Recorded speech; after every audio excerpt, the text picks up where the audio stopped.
যে মানুষটা এসেছে সে কি সত্যি বড় রাজা বাবু? তুমি আমাকে কোনো একটা ইঙ্গিত দাও ঠাকুর, কোনো একটা ইঙ্গিত দাও। বড় মা, নৃসিংহদেব তোমায় আর কি ইঙ্গিত দেবে বলো তো? কি ইঙ্গিত দেবে? তুমি বলেছিলে তোমার বরকে খুঁজে এনে দিতে। তুমি অবিশ্বাস করা সত্ত্বেও কিন্তু আমি পাগলের মতন বড় রাজা বাবুকে খুঁজে তোমার সামনে নিয়ে এলাম।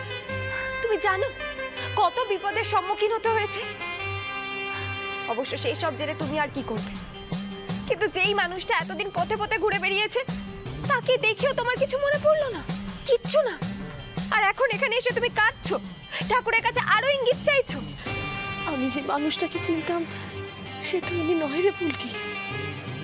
যিনি এসেছেন তিনি যে একজন সাধু বাবা।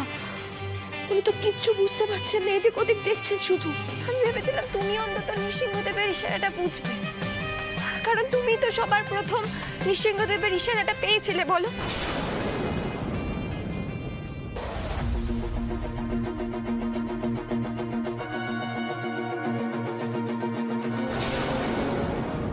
ঠাকুর ঠাকুর তবে কি আমি কোথাও ভুল করছি ঠাকুর?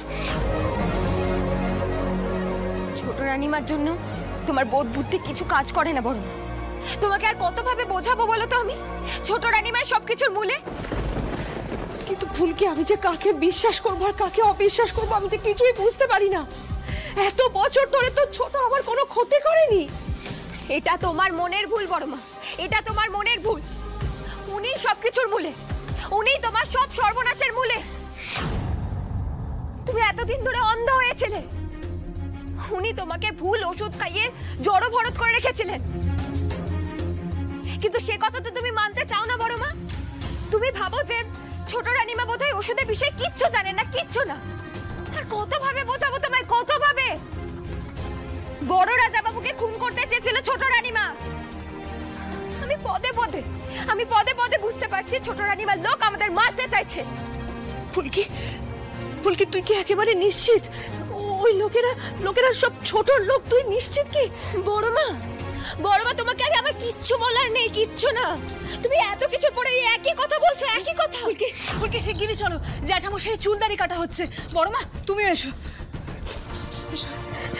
চল।